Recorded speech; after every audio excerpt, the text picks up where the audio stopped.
maybe 4 or 5 times. Hi, welcome everybody. Hi friends online. Sarana, you feeling better? A little bit? Oh, good. Yeah, really happy to be here with you all. And yeah, it's so funny that it gets like we're so close up to the holidays, and so many of the holidays are falling on Wednesdays. So we're really having our end of the year sit tonight. And I was sharing in our small group yesterday. I used to often teach at for Vinny or Against the Stream at least once in the holidays. And I would teach this holiday schmear. And it was like a classic teaching of really turning towards and meeting, hopefully with a little hilarity, the fear and shame that can arise around the holiday. So the schmear is the combination of those two.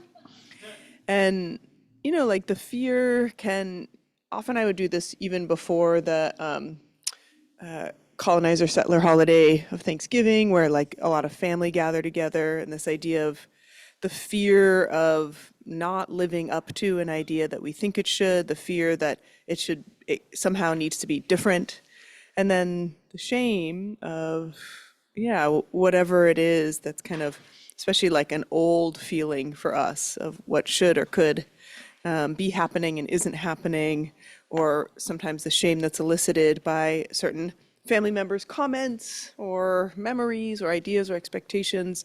And if this doesn't happen for you, I'm so happy for you. So wonderful. You can have empathy for the rest of us. And that's not the theme of what we're going to do tonight, because I think it's really nice to keep on this Bodhisattva path together. So we've been working our way through this book, The Guide to the Bodhisattva Way of Life, 8th century text, but with a bit of the more modern commentary by Pema Chödrön. And this book, week by week, we're learning how to become warriors of compassion and how to kind of wield both a sword of compassion as well as like this embracing arm of compassion. But I thought it would be nice, given kind of where we are in the holidays and solstice this weekend, to think about these kind of inner obstacles or challenges that we face, sometimes potentiated by the holiday season of difficult emotions to be with. We've been working in the small group a bit this month with shame and guilt, and man, those are tough ones.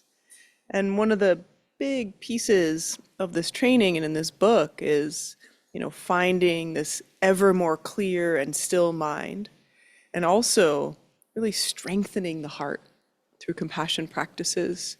And so this week, I thought it would be nice to do some Tonglen practice, which is really about balancing kind of the heaviness or the weight with the openness and the clarity. And, there's been among Dharma circles some meaningful conversation around darkness and light, and not wanting to kind of overemphasize darkness as something hard and light as something good. And I've really tried to find other ways to do Tonglen, and I will use language that includes other ways, but just want to name that it's not intended to really kind of retrace that difficult and often negative habit of language, like, oh, dark, bad, light, good. It really is about smoke and the quality of smoke as opposed to darkness, and then a quality of light or clarity, but not the colored light. Like literally, smoke has this weight, right? When we see it in the air, there's like this particulate. And then when we clarify the air, the smoke is gone, there's like clarity. So just to name that. And I want us to do Tonglen. So if you haven't heard of that practice before, it's often described as the practice of kind of receiving and transforming. And it's in some ways the quintessential activity of the compassion warrior. This decision to turn towards what's hard deliberately, to transform it into love and goodness. And it's entirely appropriate, especially in the context of this book, that the Bodhisattva is doing so for themselves and then for all beings. And that having that order right is essential. So many of us in the caring professions or in the codependent patterning, we are, doing that for others in order to get it for ourselves. And while noble, it will burn you out, right? Trying to kind of get from another what you're giving towards them to come back. And so we really deliberately and with the intentionality of opening towards others, we'll start with the Tonglen towards ourselves. And we're going to work in two levels, the inner obstacles. So what are the things that are in the way for us? So often Tonglen, we identify it as kind of moving through difficult material, painful material, suffering, struggling. So I want us to brainstorm a little so we don't have that kind of in the middle of meditation, oh, dang, what is it? What am I supposed to be thinking about? So inner obstacles. And absolutely, we're going to practice these for ourselves, and then we're going to extend it to all people who struggle with them. And there are many, no matter how special and unique your inner struggle is, right? It's universal. It happens for so many people. So I'd love us to kind of brainstorm a little here together. One inner obstacle that I would love to purify and get clearer on is hanging on to fear, right? Not just that fear arising, but that kind of feeling that if I'm worried, I'm doing something. It's like this idea of it's getting stuck in it. So what are other inner obstacles folks can think of that might need a little of that purification, transmutation? Yep. Pernicious irritation. Pernicious irritation. Very clear. Thank you, Jimmy. Anybody? Contempt.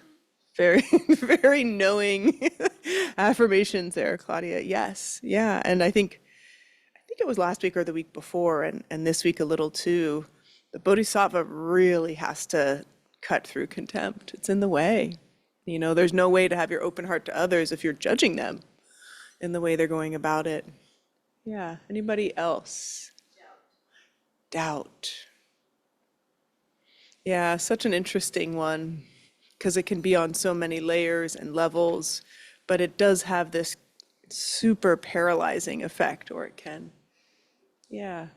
Any other inner obstacles? Might want some of our cutting through attention or energy. Yeah. Desire for certainty, otherwise known as let's control things. Yes, I feel that. Wonderful. So you guys have a good sense of what these are? And then when we think of outer obstacles, it could still be us, but outer would meaning it's kind of imposed upon us.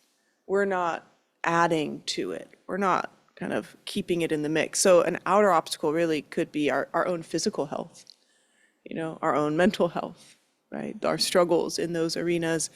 It could be our difficulty with a certain person, our difficulty with a certain, professional situation, like we don't like what we want to do, we want to do something else, whatever it is. There's a person who we really struggle with at work, these outer obstacles. And we have to be kind of careful because it's not in order to then put blame on the outside world and say, man, if we could just purify that obstacle, I'd be like the best bodhisattva, right? But it is recognizing that those outer obstacles, we struggle with them. So it's still working with our difficulty with outer struggle. Yeah, there's so many good outer obstacles that we could think we could purify for, and maybe truly for great benefit of all beings, but really working with our kind of often fixation or magnification, perpetuating. So outer obstacles could include the political situation in this country, right? And the way that that plays for us. Right? What are some other outer obstacles? They can be holiday themed, or just general. Yeah, please. What's one that there? I feel like there's this part of me that likes to stall and just Procrastination. yeah. Yeah, or not just, but I think that's profound, you know. Where does that fall in our list? It's interesting, like, like where does it fall in the hindrances, right? But I think it's good to be really personal with these because this isn't necessarily needing to fall into the existent lists. And like, it could be, right, when we peel back the layers of procrastination, what's underneath it? And often, at least for me, it's fear, right? Like, I don't want to try that because maybe it won't work. Or like, oh, I should do that, but I'm not sure I'll do it well. Like so it's, but I do think just naming procrastination as an obstacle is really great. And Tonglen is not a psychoanalytic approach to your obstacles, right? It's a symbolic, like, I am loving this so hard that I'm willing it to transform. And then we kind of got to still do our work of why doubt, why fear, why procrastination. Great, yeah. Other outer obstacles?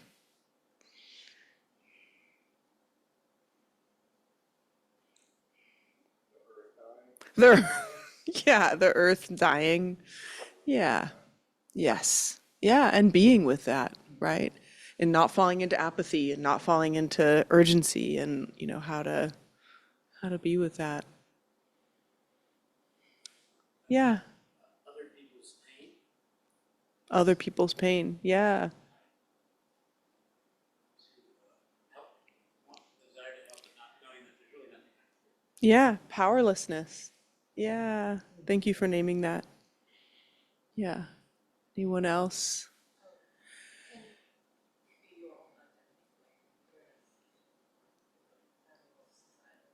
Yes. I missed the last word. The air purifier is indeed a little loud. Sorry. In a in a family or societal Yeah. environment that fairness is not allowed. Yes. Being the recipient of prejudice and bias, right? And, for so many identities that can come up with, right? And it's, again, then it's not to say like, oh, it's all on me. It is indeed like a fault of our society, right, and culture. And what we're seeking freedom from or purification with is how we can relate to it as we are still with the ongoing struggle to save the earth, change cultural norms as best we can through our own love and our own clear seeing. Yeah. Anyone else? Yes. Financial, material, wealth. Yeah. Yeah. Yeah. Like how we relate to either the profound inequality of this world and then the very real of like, it is hard. It is hard. Things, and we live in such an expensive city and it's very challenging to feel completely at ease in the financial realm and world. And that's, talk about like core, right? That core sense of lack of safety when we can get caught up in that kind of worry. So yeah. Nice work, everyone. Yes, Chris. I think that would fall under the category of the news, Yeah, because so much of the financial news yeah, is so devastating. I have a teacher who instructs us to strive for being informed but not being overwhelmed. mm-hmm, And I just want to express my gratitude because for Wednesday nights, I couldn't match that. yeah, I only ever come close at best. yeah. No, it's the informed and not overwhelmed is a very fine line for sure. And I do think, it is interesting because you can do, and Pema Chödrön talks about this a lot, like on the spot Tonglen, where in the moment when there's something challenging, instead of contracting, turning away, distracting, we like welcome it in and transform it at our heart. And so you could imagine that even with our practice of the news, or, if we know that we're going to run into someone because of the holidays or otherwise, who has a charge for us, some difficulty, some pain, like receiving it and letting out on one breath.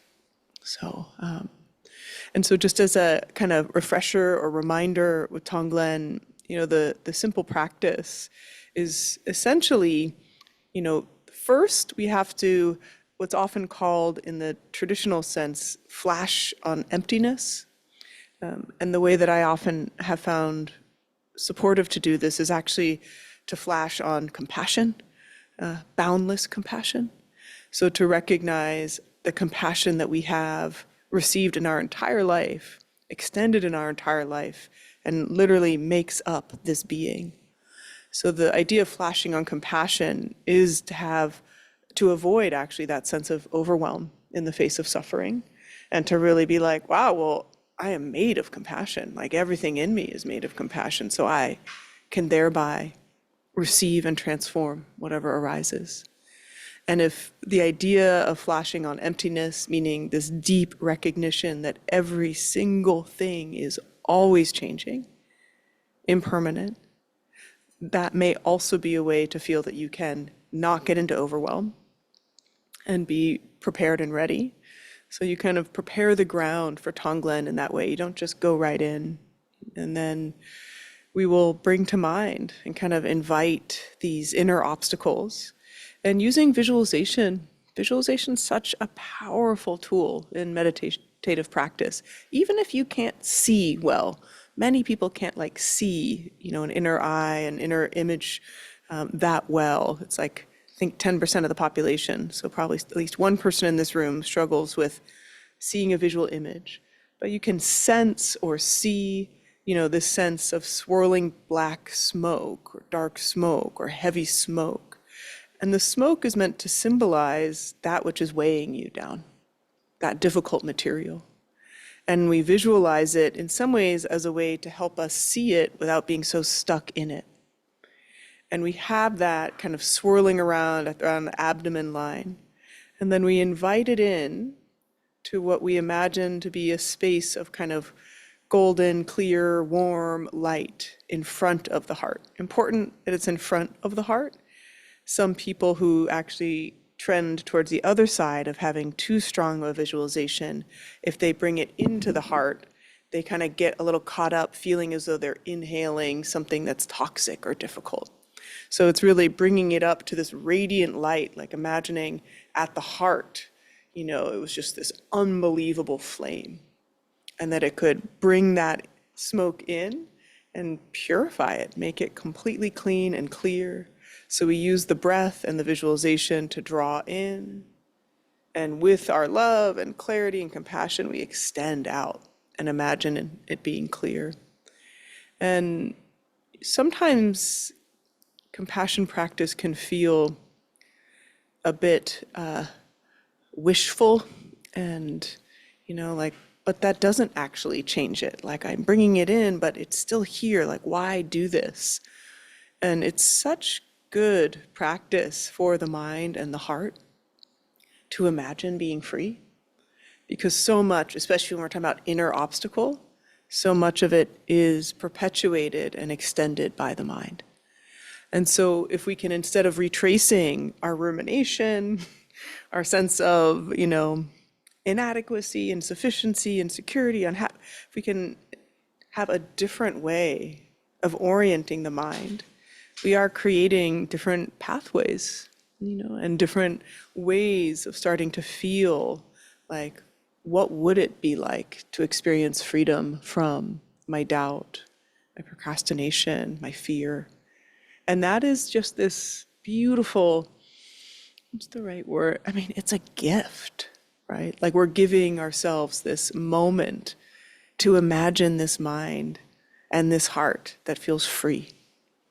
And so to think of it as a gift that allows us to then offer that to others.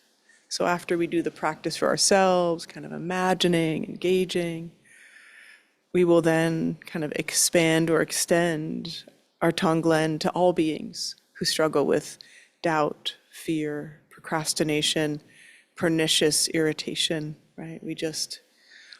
Everyone who just like us struggles with that. So that's what we will be doing together. And let's find a posture that can support us.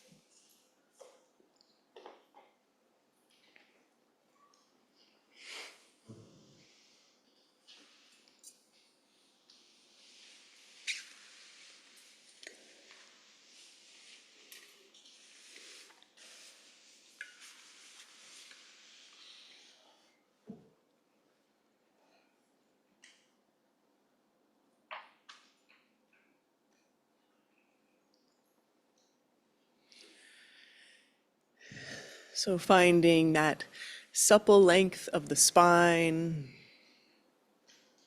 that sense that the crown is being pulled up towards the heavens, just as the sits bones are grounded so firmly towards the earth. And that each breath can lengthen this sacred channel between heaven and earth.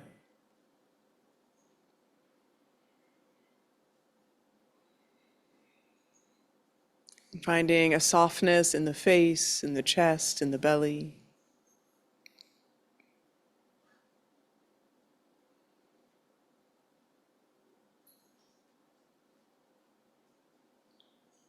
Feel and imagine just the inner gaze softening.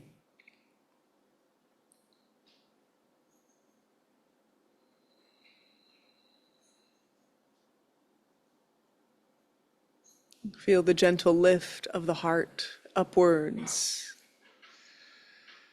As though the heart were a bowl or a chalice and facing up to the sky, to the heavens.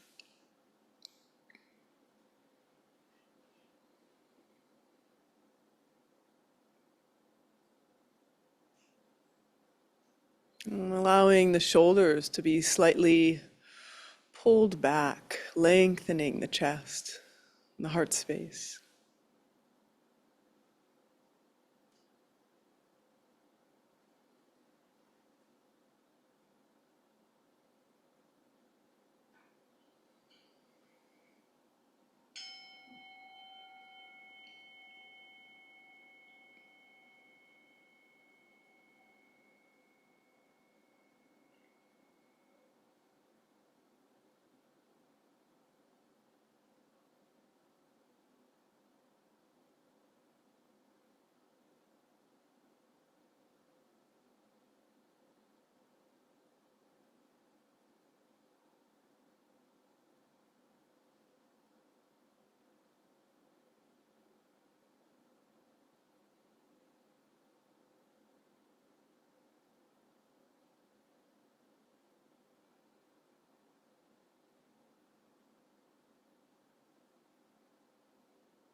For a couple moments, allowing ourselves to just settle into this place and this space, feeling the room around us, feeling and sensing the dark night sky above us.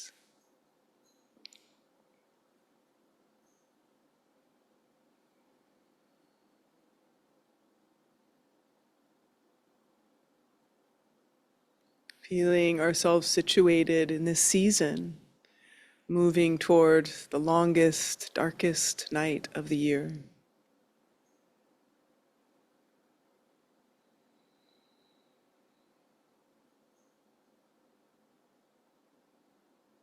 And finding ourselves in this very moment, amid all these conditions and season, place, time, and space, and then this breath and the next.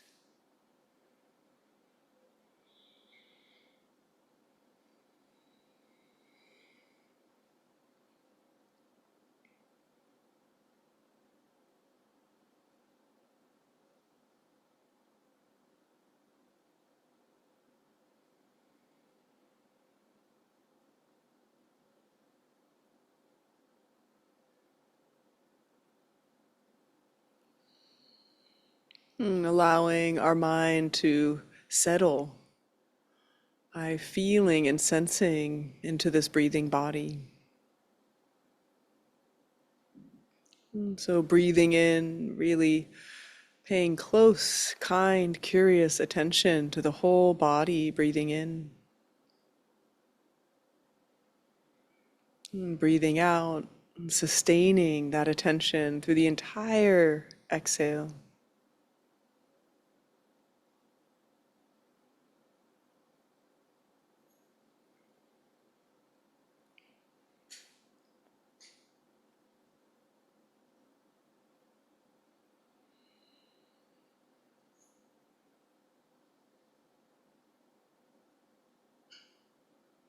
It is so beautifully described. We can imagine our attention riding the breath of the horse, as though the breath were the horse and our mind like that rider.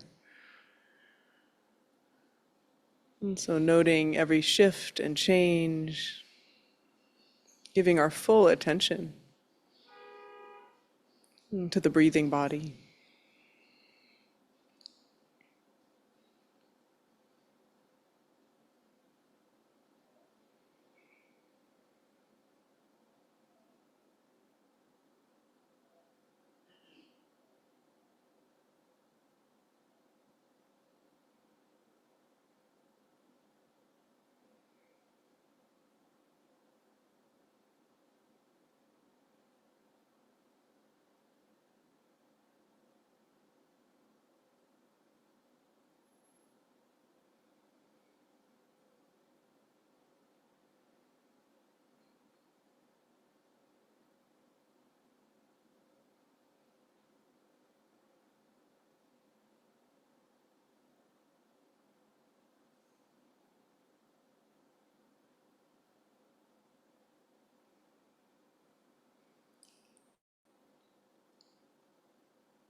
Feel and imagine a sense of true refuge in the breath. That when we can tether the mind to the breath, we may experience this sense of tranquility, presence, and ease. And then, of course, we get carried away. Thoughts, memories, images, planning. Very gently, with that generosity and kindness, we just come home, welcoming ourselves back to the breath, back to the body, every time.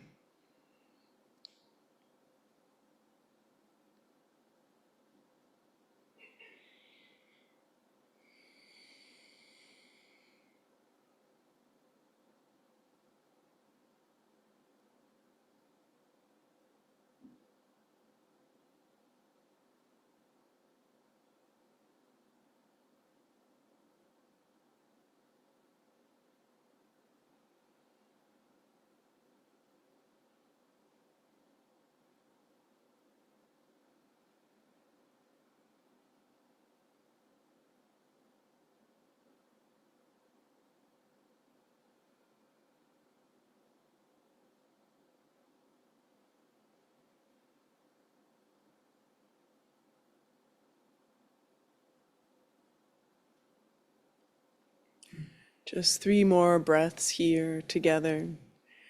And as we inhale, finding a sense of vividness and brightness through the inhale. And as we exhale, allowing ease, relaxation, release. Twice more, following that sense of vividness with the inhale. Ease and relaxation through the exhale.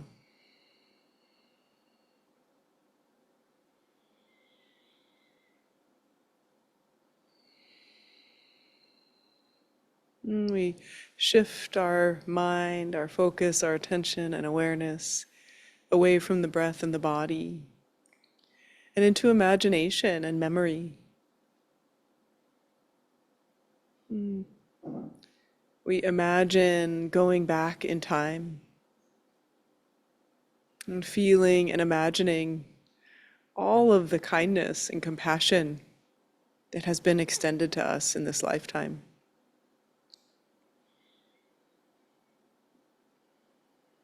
Maybe we imagine a couple people early in our life who really supported us.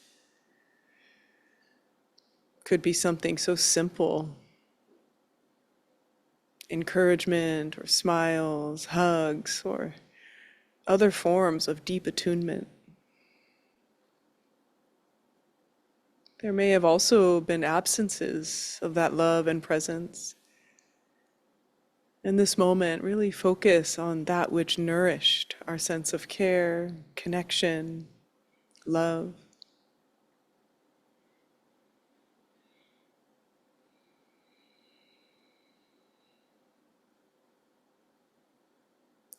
Feel and imagine that that love early in our life truly fortified us as part of the growing being and body, the heart and mind. And considering in our midpoint in life, the life we've lived thus far, all the compassion, kindness, and care that has been extended to us. Some people we still know, others no longer, but all the moments in which we felt cared for, in which this body, heart, and mind were nourished with compassion, care.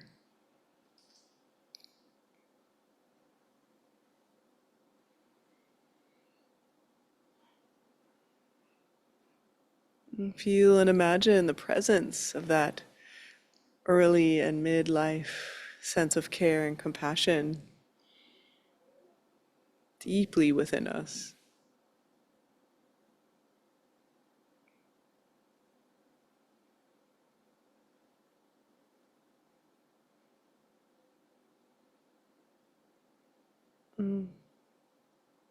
Then consider and extend attention and awareness to the kindness and compassion that surrounds you in your life now.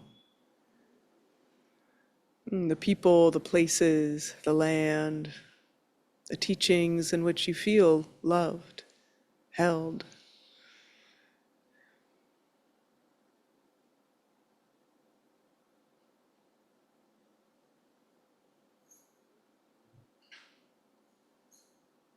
Feel and imagine the presence of that nourishment here and now.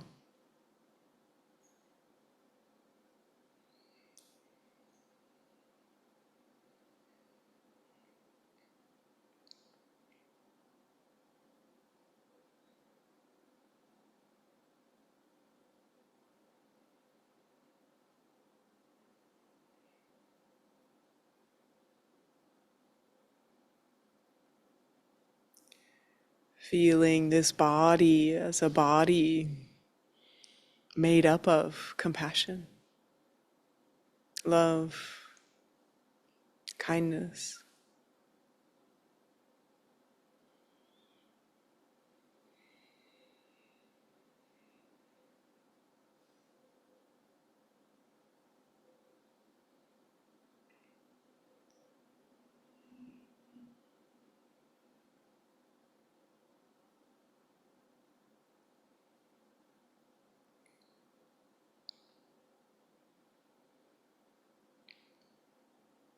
To further fortify and help us see, feel, sense this body of compassion. Going back in time, considering all of the compassion we've extended in this life. the early part of our life, in the mid part of our life, the many beings that we've shown kindness to, cared for, loved.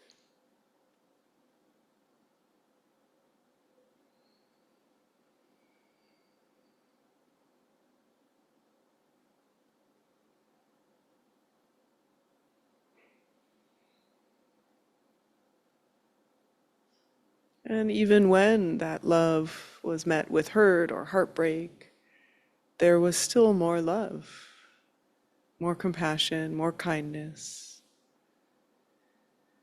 Feeling that sense of inner resource of compassion.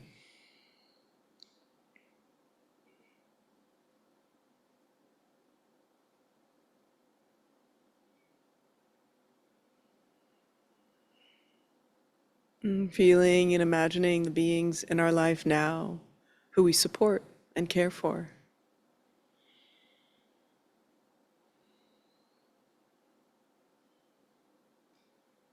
And feeling the strength of our compassion, even when at times we can feel we can't do enough or we want to do more.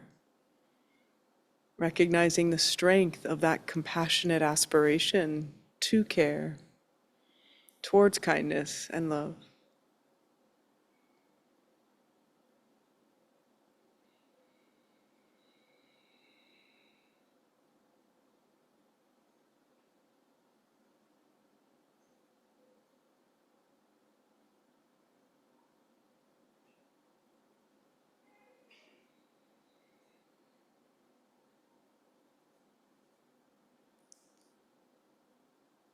Feeling this body not only as a body made up of compassion, but a body that extends and can be compassion.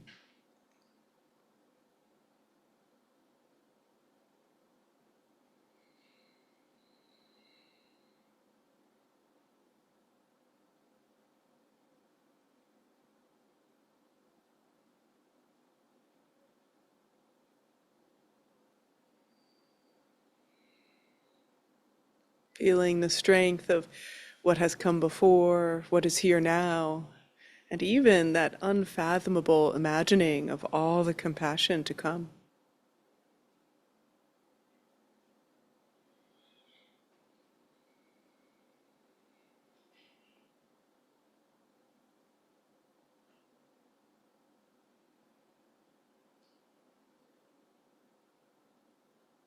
Take a moment here and notice if you can sense what it's like to feel the strength of a body of compassion.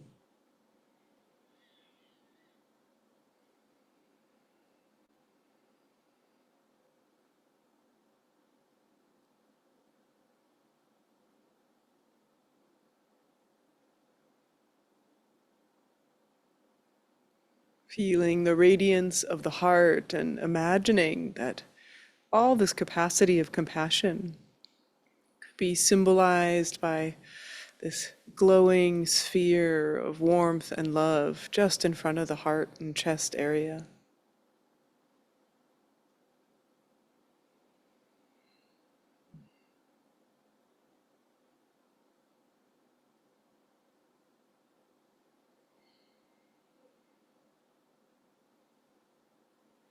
Again, no problem if it's hard to see or sense. We can just imagine what it would feel like for there to be that radiant heart of compassion, glowing, emanating, and radiating right from that heart center.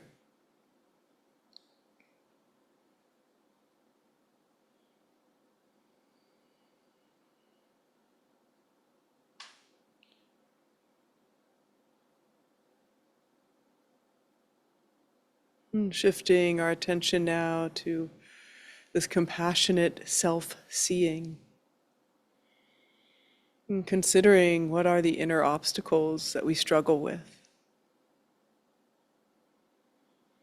Allowing our heart to feel open to our own difficulties and challenges, our anxieties, our loneliness, our desire to know more, our frustrations, our procrastinations. Just taking a moment and almost as though we were pouring these inner obstacles into a swirling cloud of smoke.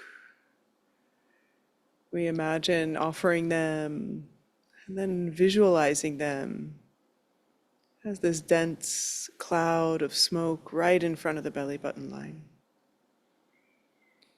And taking a couple moments and really one by one pouring these inner obscurations, these inner obstacles.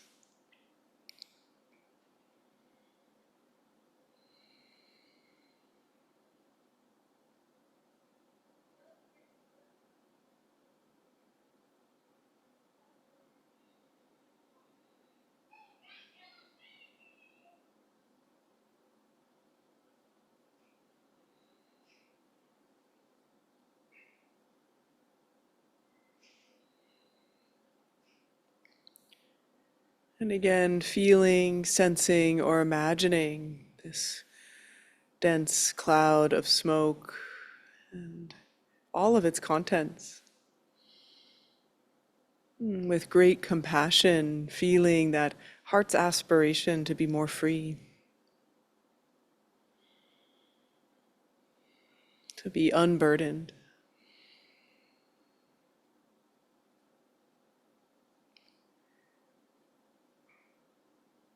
And with this beautiful aspiration of compassion towards ourselves, with our next inhale, we draw in a tendril of this smoke to that radiant light at the heart.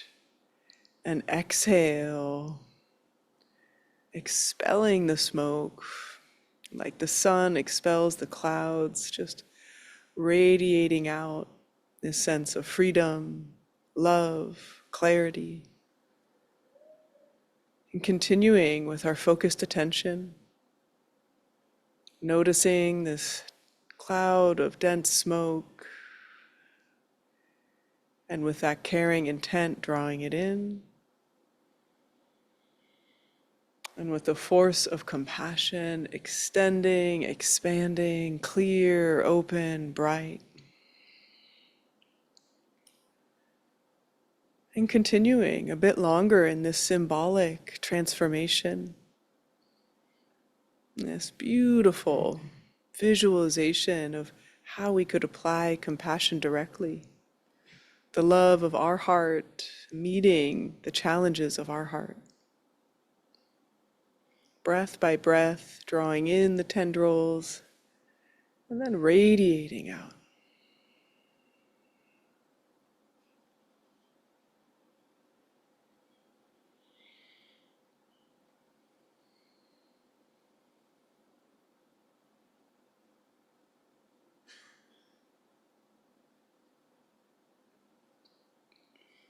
If it feels overwhelming, no problem. Just take a breath, reconnect to that sense of the body of compassion, and then return.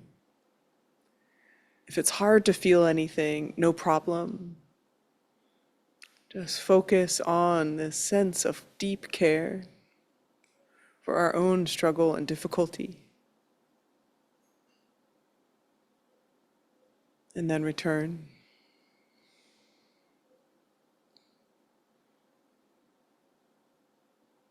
Imagine the real possibility of being free.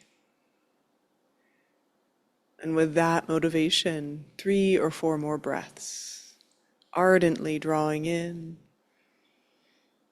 radiantly transforming.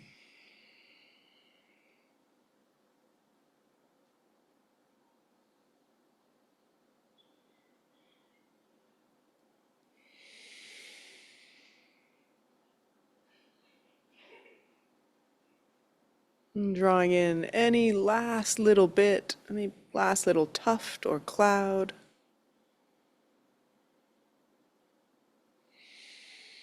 And exhaling, taking a moment to just rest in compassion.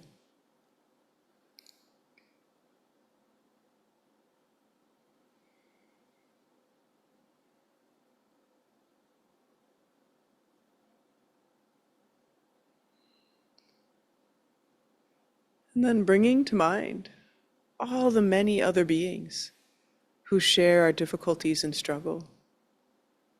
Maybe every person in this room, on this block, in this city, on and on and on. So many beings who struggle with similar obscurations, obstacles. And with profound generosity, inviting all of their difficulties symbolically in this dense cloud of smoke once again in front of the belly. And feel and imagine the possibility of making more beings free. Feeling the radiance of the heart, and once again, drawing in these tendrils of dense smoke, and exhaling with that wish and aspiration of transmuting, transforming, clarifying, purifying all these obscurations, these innumerable beings.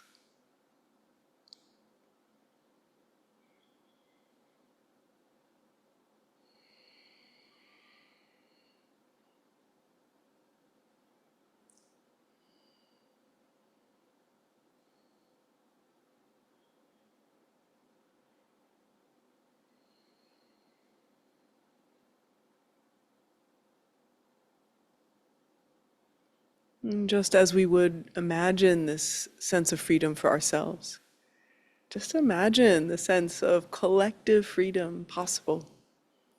We could truly draw this all in, tendril by tendril, plume by plume, and through the boundless capacity of compassion, transform completely.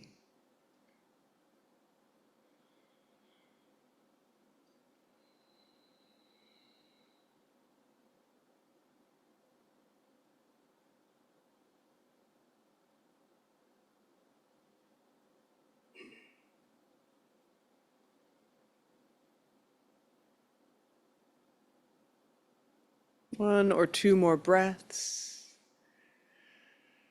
exhausting this dense cloud, expanding and extending the heart's care.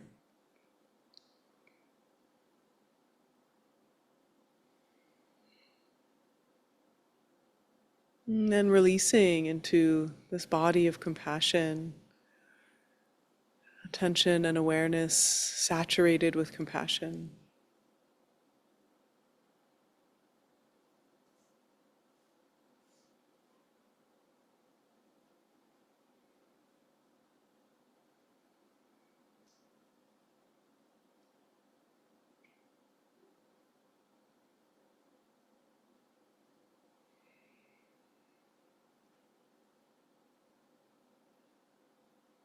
Reconstituting this deep knowing of a body, heart, and mind of compassion.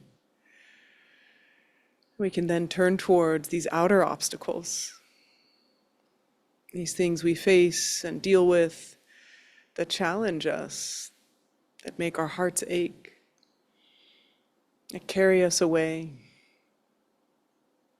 with worry and frustration, anxiety. And again, almost as though we could pour these into that little dense cloud of smoke. And seeing that which obscures this beautiful heart.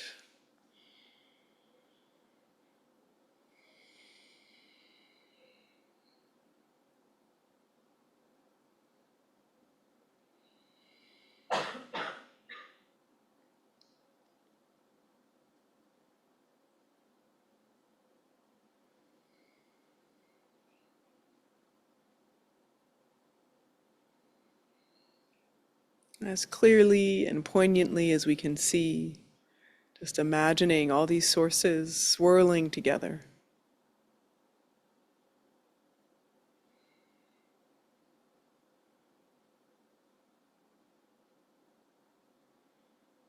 And tuning in to that radiance of the heart's desire to meet suffering. Once again with the breath, drawing in those tendrils. Exhale, purifying, transforming, radiating out compassion.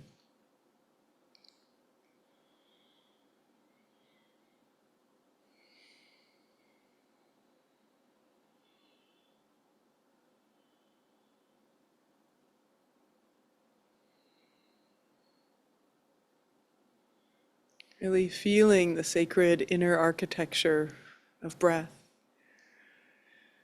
drawing in, transforming, releasing.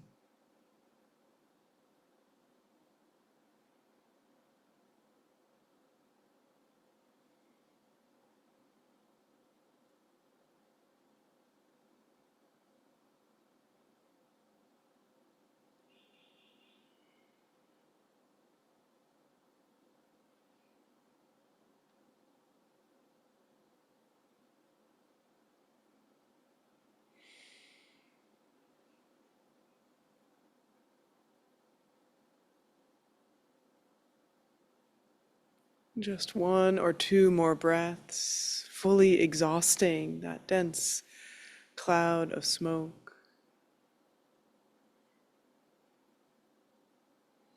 With this boundless capacity of compassion.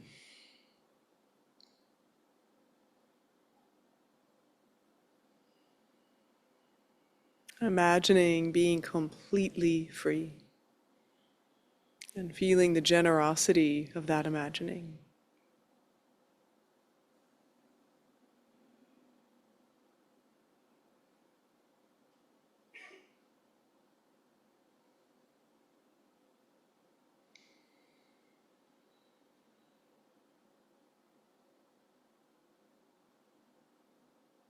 And then once again, widening the sphere of our concern and compassion, imagining the beings who struggle just as we do with some of these outer obstacles.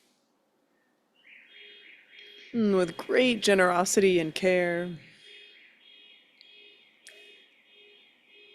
imagining this deluge of little tendrils of smoke, still maintaining this dense cloud-like formation. And just us continuing to invite and extend this compassion for others who, just like us, struggle in this way.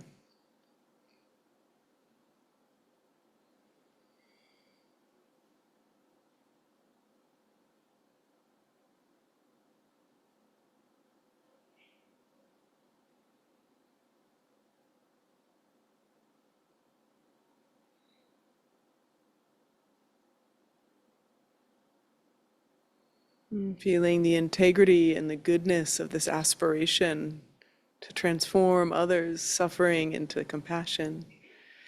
Drawing in once again on the inhale to that radiant light at the heart. And exhaling, may all these other beings be more free. Feeling the goodness of that imagining.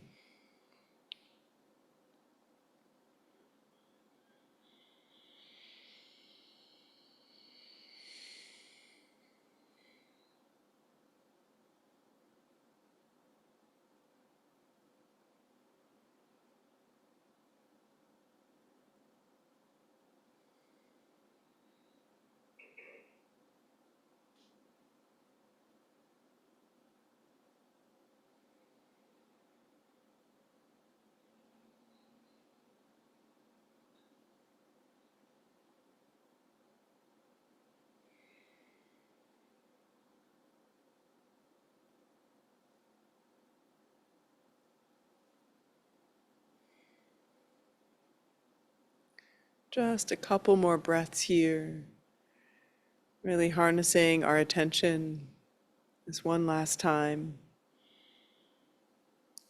to this beautiful inner process of imagining, transforming, extending.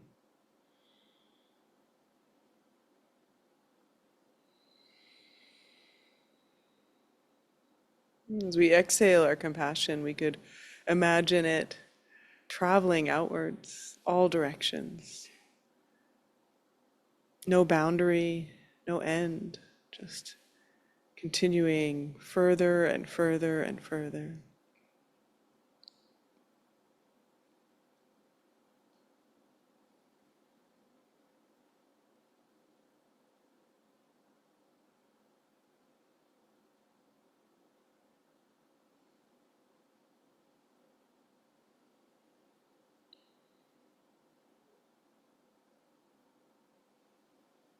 One last breath, symbolically drawing in these last tendrils. Purifying, eliminating these obstacles for all beings.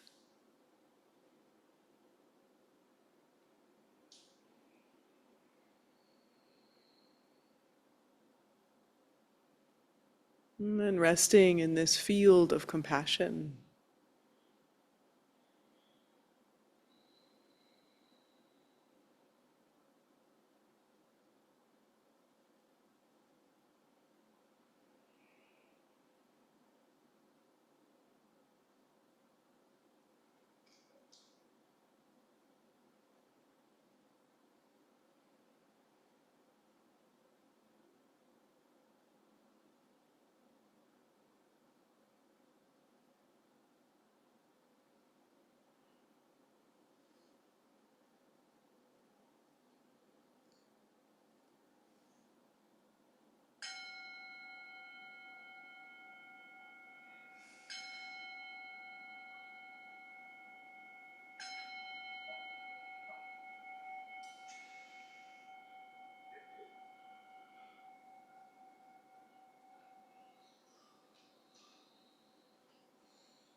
Thank you for your practice.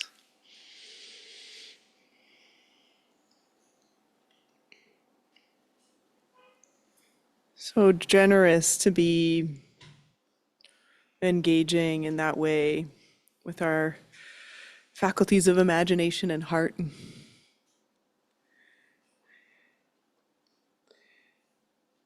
And I know many of you are often coming here in the Dharma Collective, but just as a reminder that in order for us to be here in a truly transformative collective space, we have to kind of use every part of our time here together as practice, including how we listen to one another and how we speak to one another and what we offer into the room. So I would love to hear reflections from folks, and while you're listening or while you're speaking, really doing so with consideration and compassion, right? So as much as possible in what you're hearing, withholding judgment, an idea of knowing anything about what is being said or the person who's being said or the person who's speaking it, and just, have that gentle curiosity of heart. And then when speaking, really offering from the heart in a way that we hope and aspire and are mindful towards can be of benefit to others and to ourselves. How does that sound? Good. Okay. Yeah, I would be very eager to hear from a couple folks. Yes, we've got a microphone in the room, and friends online can raise hands of any questions or reflections on that practice. Yes, Joe.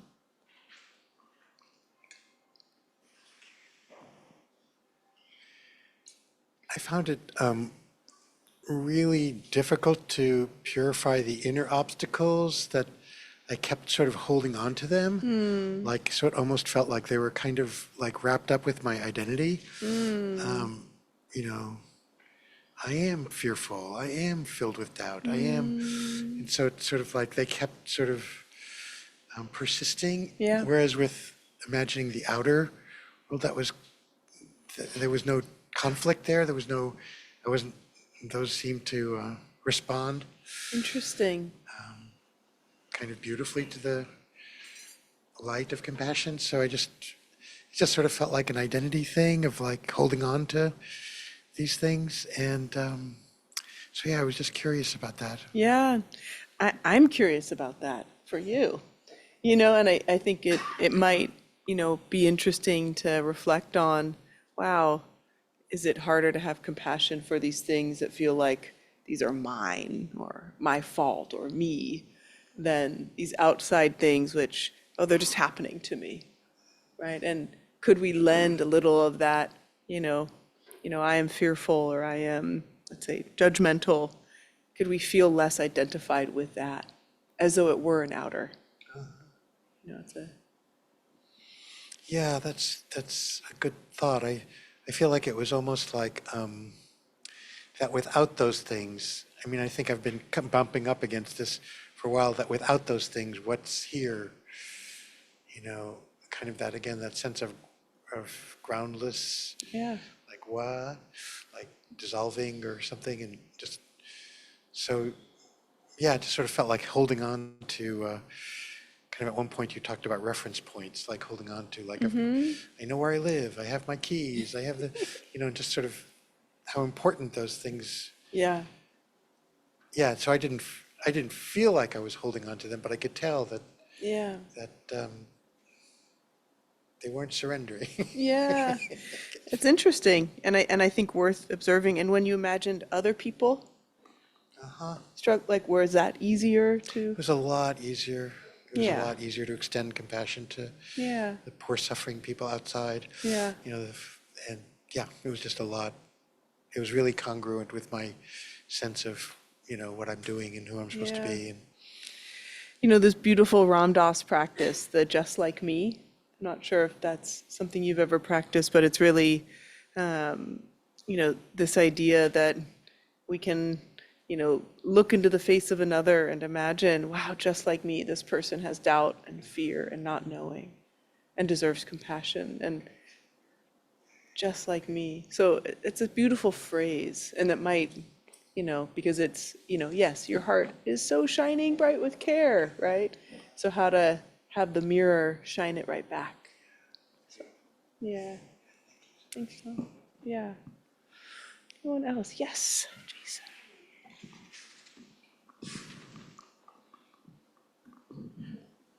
I just want to say thank you for one, I really needed to kind of work through some things, and I found myself not, like when I'm meditating, sometimes I feel like I'm thinking, and I'm, even because we're doing this thing, I'm trying to think it, or, there's a mind thing, and I just kind of let it go. I was just listening to what you were saying, and I wasn't going through like the internal thing and the external. I was just like feeling this happening. Just something was happening in Yeah. tendrils, So it's almost like I had a different kind of experience where the meditation was happening to me as opposed to me trying to, because I feel like I have to admit, I feel like that control, I'm always in control of my thoughts when I'm meditating, but this time I felt like I wasn't, and it was kind of a relief, and Yeah. I feel transformed by it Yay. without like doing anything. I Yeah. didn't have to do anything. Yeah, beautiful. And if the doer comes back, no problem. Striving is a really hard thing to overcome and practice. And it's not the doer or the kind of narrator, or I sometimes think of it as like my little coach inside who's trying to direct me. It's not always bad, except if we're trying to control too much. But what you're describing is like, being meditated, right? And that is such a sense of like ease and relaxation. And, we've been practicing together for a while. So it's like this trust, and you're here with your beautiful family, and just like thinking about like what are the causes and conditions that allow us to, in some ways, like surrender to the practice, and the practice can practice us. So, yeah. I think the only thing that I wanted to say about that was like, in this particular practice, I've always felt like there was this almost like a conscious effort to how much conscious, I guess that's what I'm recognizing is the conscious effort we put into Tonglen as well as metta, say, you know, like there's this sort of consciousness about it. Whereas I think I just learned that like it doesn't have to be that directed. It's Beautiful. Yeah. Yeah. And, you know, I think it's interesting. As a beautiful teacher, Stephen Smith, I got to sit on a number of retreats with, and you know, he says like these phrases and these visualizations, they're important, but we can't accidentally assume they are the practice. It's the feeling, right? It's the inclination of the heart towards care. The rest of it is scaffolding, right? And sometimes the scaffolding is very helpful. Sometimes it's in the way, you know, but it's like just, and if you can get almost, you know, the feel of it like ignited, the words can just, you know, you can just feel. And in the end, you know, I really felt in this practice like that field that gets created is more potent than the words and the da-da. It's like you're kind of getting yourself gearing up, like all the compassion of the past, I've extended, received, everybody else. It's like you're doing all the exercises and then you can just feel the body of the Bodhisattva, possibly. Yeah. Thank you so much. Anybody else? Oh, I see a hand online. Sunflower. Okay, Denise. Thank you so much for this practice. I need to know that it's going to work, and it just works. But if I get in my head too much with the visualizations, when I first learned it someplace else, it didn't really work. And then when I did it with you guys, all of a sudden it just happened like whoosh, like flash. It flashed on everything in my heart. And then I got it, and it flows. And I think what you were saying at the end really, that was like, yes, yes, that's it. And at the same time, I want to ask you about the visualizations around the abdomen, because I know I breathe into my abdomen and then it comes out, but I don't think about anything going down in my diaphragm. I just see it all coming straight into my heart and flashing and going, or I don't see it at all. I just see the whoosh. So maybe what you just said about the field explains it, but are there other practices where it just comes into the heart and flashes out, or what was that abdomen part? I don't want to get stuck in my head and lose the, Yeah. but I also want to understand. Thank you. Yeah, thank you for sharing it. I'm so glad there was, you know, that again, that felt sense of it. Um, you know, the way that I was traditionally taught is this like it's like almost like I could imagine seeing this little cloud here. It's in front of the abdomen, and then it like comes up to the heart and gets, you know, extended and evaporated outward. And sometimes it's called like this radiant sun or an orb, which that word seems so Star Trek to me. I can't. No diss on Star Trek at all, but like it's just like I can't say orb in a like compassionate way. So I'll just go like area, right? Maybe when I'm a more advanced practitioner, that'll come easier, but wow. So yeah, so this idea, you know, it's coming through and if the visualization just coming to the heart, Denise, like no problem really. Again, it's, you know, use it all if it's helpful, but this idea of, you know, the raft is like the teachings, it helps you to get to the other side of consciousness, of awareness. Don't hold on to the raft once you're on the other side, like let it go, right? So if you're feeling it and it's coming to you, yeah, you said it, don't overthink it.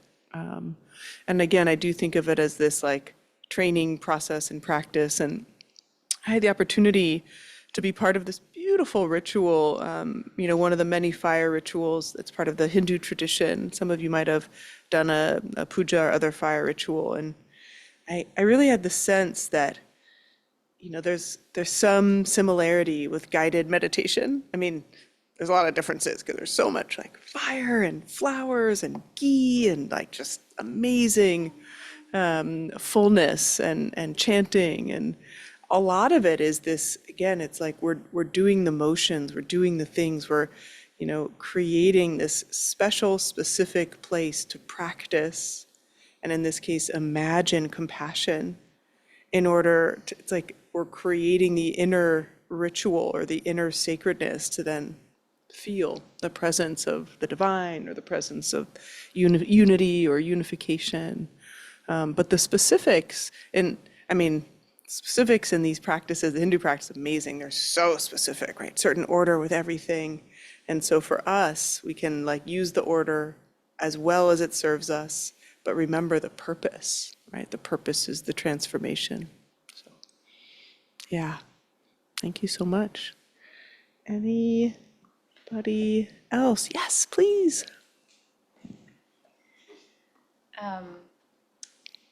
I wasn't sure which one would be easier, the self or the others. I guess I've been, therapy, spent a lot of time trying to have compassion for myself. So I guess I work on that a lot. And I was like, okay, actually, yeah, this is not as hard as I expected. And then when I got to the other folks, or at least, there were many different parts, but I guess when I was thinking about other people or things that were outside of me that normally would cause me some kind of strife, I wasn't consciously thinking about it, just kind of appeared. Like it was sort of like what you said from the Ram Dass thing, where it was like, all of a sudden it was clear to me why that's happening, so it was like, someone else is suffering or their fear or whatever might be like leading to the really thing that I don't really like. Yes. Is, I don't know, it was just immediately clear to me like where that's coming from, or where many places it could be coming from. It was just sort of flashing in my mind, and then like as I was breathing it in, and I was like kind of holding it and let that idea come through, and then breathe it out, and that felt, really, like it really clarified a lot in like multiple ways. So that was cool. And I guess I was wondering though, like, I was sort of wondering if I was doing too much thinking or something, or it was like kind of it was a little bit less sort of somatic and a little more thinky. Yeah. Yeah. Thank you for sharing that. It's really beautiful to hear, you did the next level practice within this practice, right? So often in the compassion practice, we'll do it for like the easy others, the so-called neutral, which doesn't exist, so in unfamiliar others, and then the hard people. But they all came to you, or at least the people whose behaviors are hard, right? And that kind of clear seeing of, oh, those behaviors are hard for me because these people are like me. They're frustrated and lonely and anxious. And so I think there's a distinction between kind of an insight that very naturally can arise from these kinds of practice and thinking. Okay. Yeah, and what you describe, and then, but if you then were like, I wonder if that's also true for my, middle school principal, or like, you could like get into a thinking about it, but that insight is like so good. Yeah. Okay. And so That's like, a helpful distinction. yeah, and so like, what's the word? Satisfying, actually. Because when it comes in the form of practice, instead of like, you could read that for sure in every Buddhist book, like everybody just like me suffers. You're like, yep. But then when you're like, whoa, everybody just like me suffers, like it's a different level, So yeah, thank you.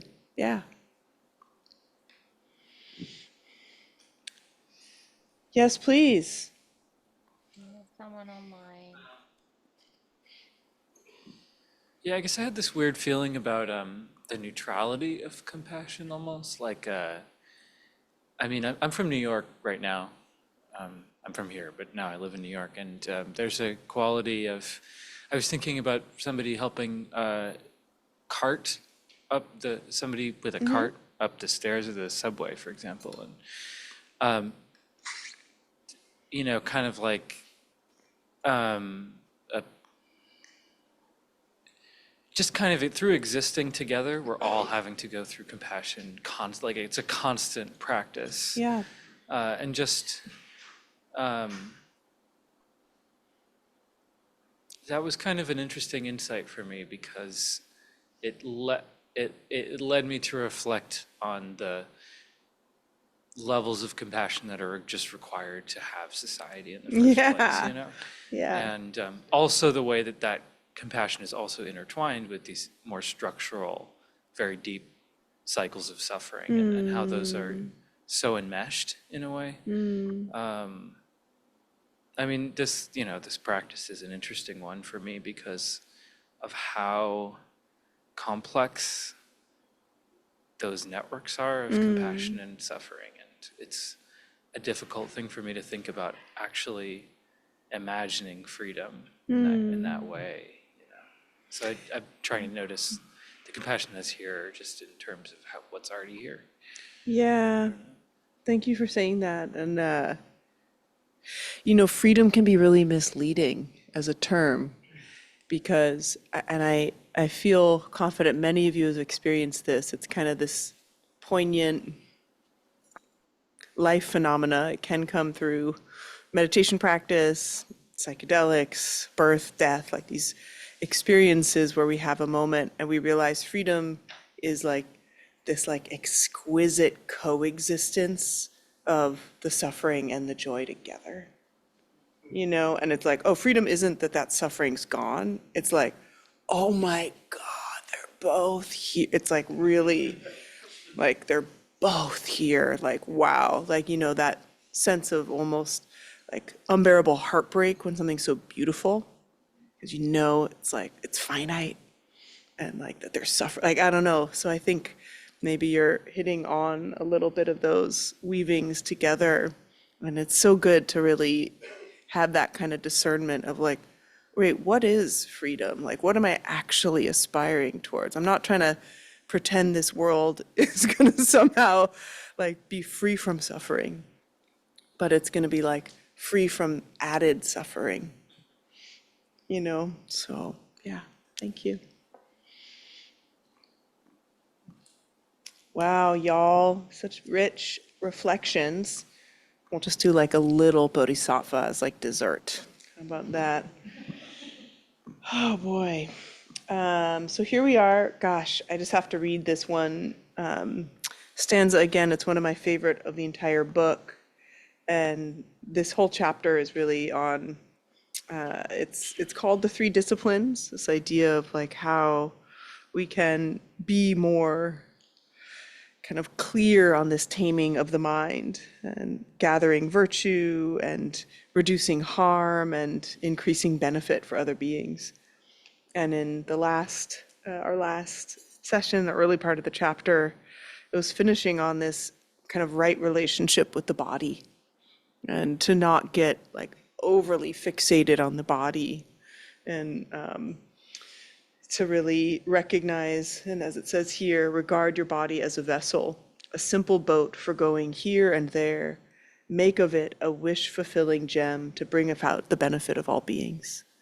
That's like such a beautiful, like it's such a essence of the bodhisattva, like whatever it is, whether it's your body, whether it's your speech, whether it's your heart, like make all of it like, and this idea of wish-fulfilling gem, it's not so common in modern context, you know, but this idea, like the wish-fulfilling jewel or the wish-fulfilling gem, so often talked about in Buddhism, is that which can meet all of our needs, you know, and like kind of be the bridge over, you know, if we are on an island, it can be the lamp if we're needing light, like it can transform and meet us wherever we are. It's like this profound empathy.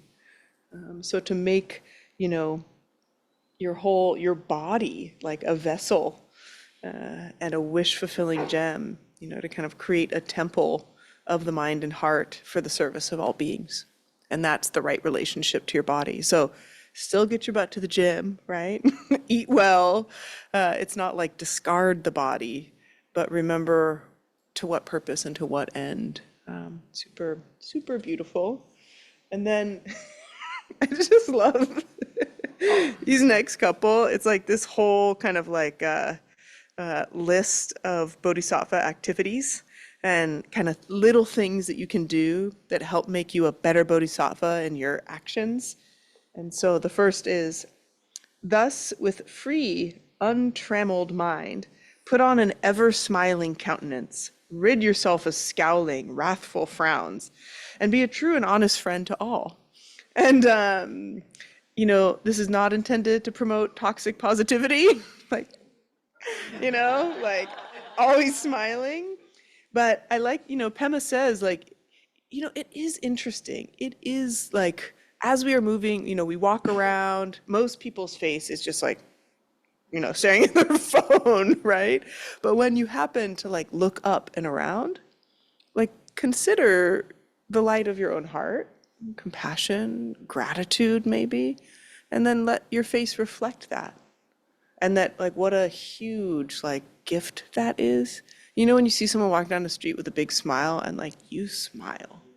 So not fake, not like always put on a smile, but like in accordance with this mind's inclination towards goodness. Let the face reflect it. It's so easy, like literally to go around the world with like this. There's like way enough to do that. And so this, kind of simple, but feels like a little Miss Manners, that one. And then this one too. Do not, acting inconsiderately, move furniture and chairs noisily around. Like, okay. Likewise, do not open doors with violence. Take pleasure in the practice of humility. So, yeah. But it's really inviting, like, be really mindful of how you move through the world. And, I was in Japan a couple weeks ago, and not everywhere, right? But there's such a different relationship to being in shared spaces, I noticed. And there's like a real sense of like gentleness and calm. And people are not noisily moving things around. Like when I came back to SFO, I was like, like just so much louder. And so it's like not saying that's all to the good, right? There's forms of suppression and shame and hierarchies that enforce those feelings. And like just this being considerate about how we move through space. I like that instruction. And then this one's good too. Herons, cats, and burglars. Go silently and carefully. This is how they gain what they intend. And one who practices this path behaves likewise. So I'm always like, be more like cat, generally. Heron, like a heron, like a great blue heron. Like, have you ever seen them walk? They're like so slow, right? Cats, yes, just went and, cats and burglars. But anyway, this idea of like, be gentle and like with intention. So that's, so yeah, smile more, don't move furniture around, be like a cat, into all of these. And then these last two, it gets a little spicy. When useful it's hard for me to pronounce this word, admonitions.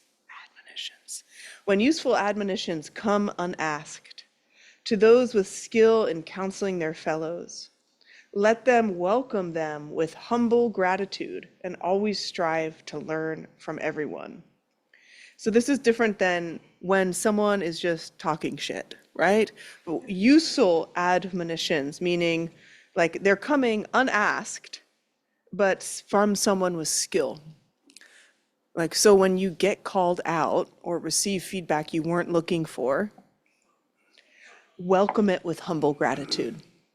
Really hard. And it is, it's so rare unless we're in a specific context to get feedback when we're grown adults no longer in an educational setting. And to get it's so, it can feel so threatening to our sense of self, and we want to be seen as good and received as good. But this idea that always strive to learn from everyone, especially if it's this useful admonition. And then, yeah, there's just one more I'll share in this kind of couplet here. Praise all who speak the truth and say, your words are excellent. And when you notice others acting well, encourage them in terms of warm approval. And Pema says this is great parenting advice. So really like that positive affirmation. So it's one thing to receive difficult affirmation and welcome it, and another to like recognize and reflect when others do well. It's just so simple. And I think, we might do so more easily with our friends or our loved ones, but it's really nice to notice when someone is acting, yeah, in accordance with their virtues and to say so, right? And you could do it literally anywhere, right? Anywhere that you're engaging with other people. So, okay, notice your facial expressions, notice your movement, be more like a crane, a heron, or a burglar. Consider receiving feedback and have this kind of warm approach to letting others be appreciated. These are the pithy Bodhisattva instructions. And yeah, let's take a moment to drop back in.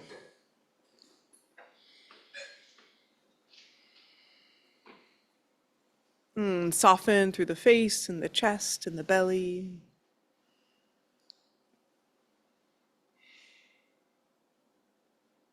And find our home and our refuge in the breath.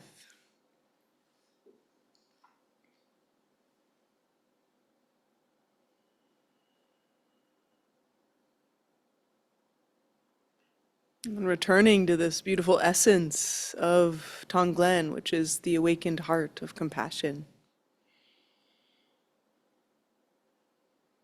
When we consider any energy that we've gathered here tonight, and the resource of that energy, and if it feels comfortable, we place hands in front of the chest, symbolic offering this up.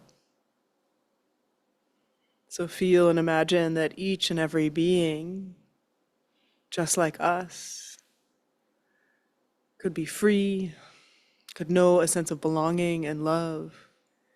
That each and every being, just like us, could know their true nature.